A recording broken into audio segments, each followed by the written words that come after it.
गोहला विधायक देवेंद्र हंस की ओर से लिविंग इंडिया न्यूज के साथ खास बातचीत की गई है और इस दौरान बड़े खुलासे किए गए हैं। भारतीय जनता पार्टी पर आरोप लगाए गए हैं कि राज्यसभा चुनाव में मुझे खरीदने की कोशिश हुई।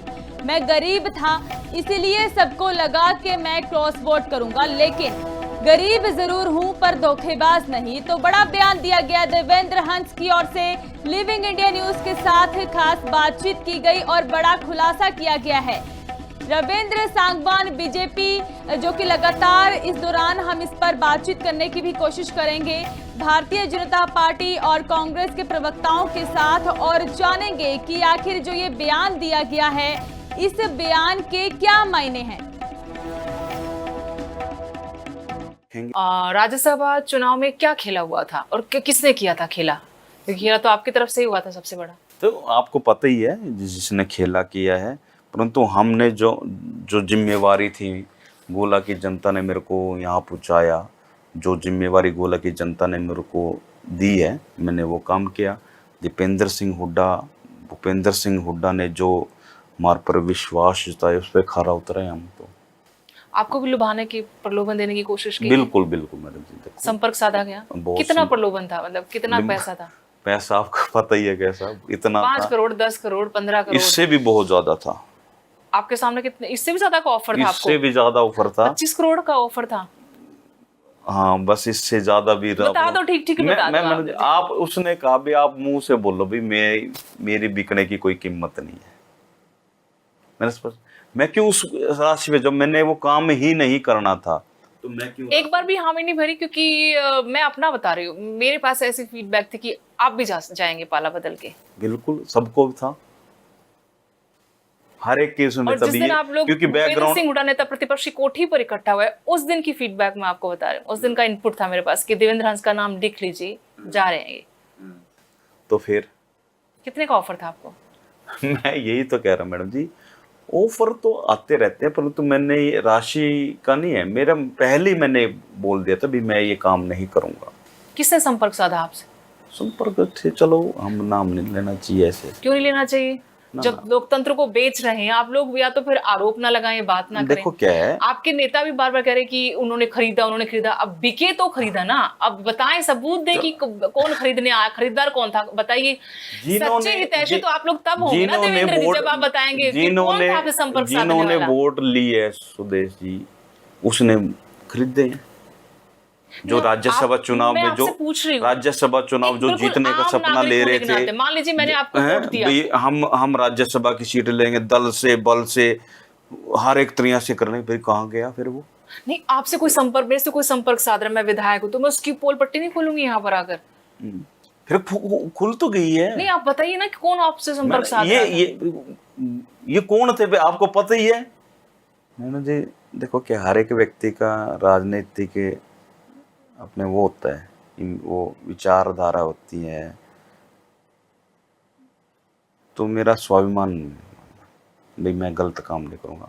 आपकी बात बिल्कुल थी भी, ये देवेंद्र हंस जा सकता है, गरीब है, पार्टी से इसका शुरू से भारतीय जनता पार्टी से राजनीतिक जड़े थी, बिल्कुल ये थी।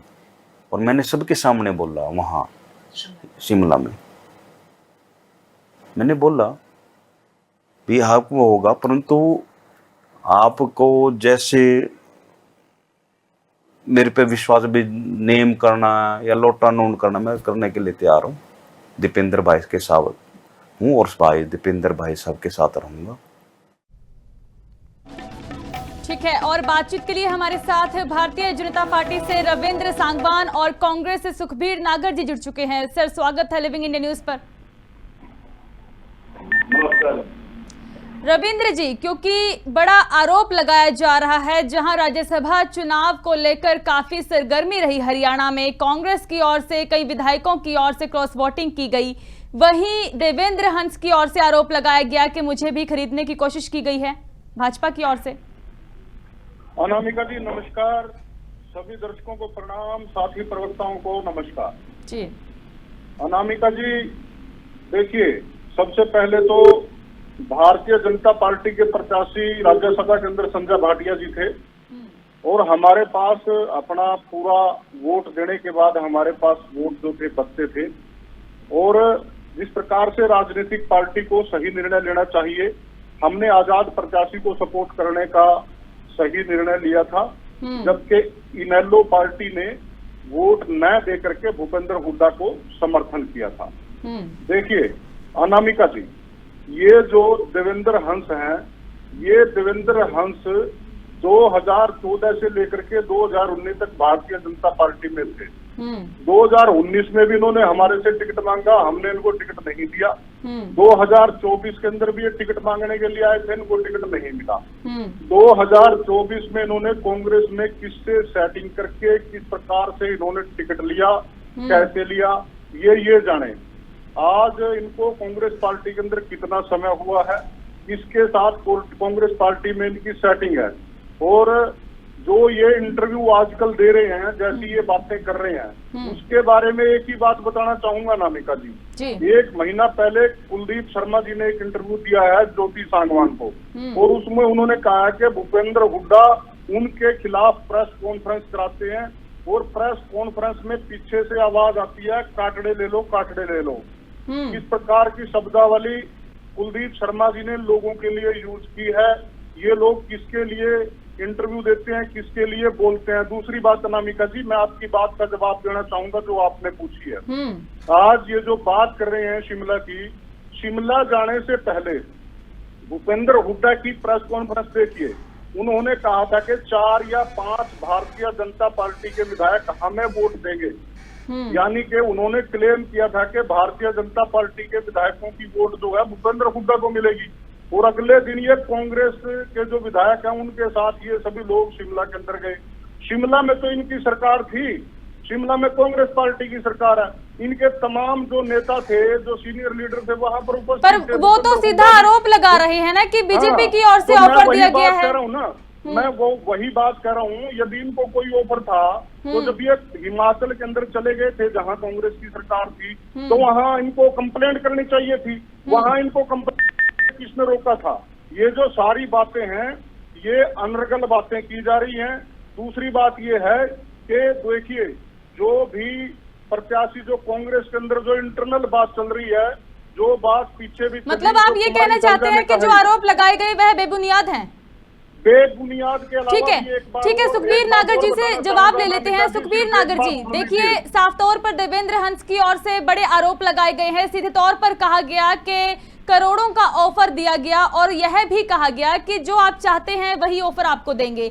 लेकिन अब बीजेपी भी यही सवाल कर रही है कि अब तक कहां थे, अब तक क्यों नहीं इन आरोपों का खुलासा किया गया उनकी ओर से? मीटिंग में क्यों नहीं यह आवाज उठाई गई इसको लेकर? ये जो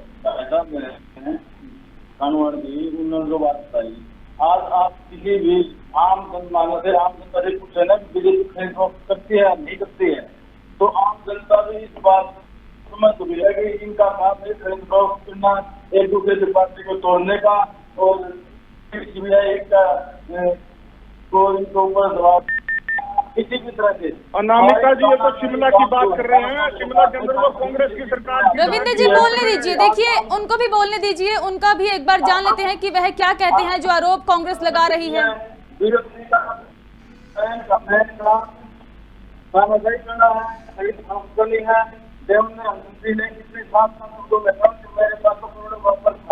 और मैं ये बात ये भी साबित कर सकता हूँ, ग्रुप नहीं है, आम आदमी बात कर रहे हैं कि बीजेपी में बात नहीं, और सरकारी एजेंसियों की तो दबाव में, और हर आदमी को, हर पार्टी को तोड़ने के जो कार्य कर रहे हैं, इससे तो अपना कोई काम ही नहीं है। चाहे कोई आंदोलन हो, आज हर वर्ग, हर संस्था, हर विद्यार्थी, बेरोजगार सबको बच्चों है, इनकी बात नहीं हो रही है।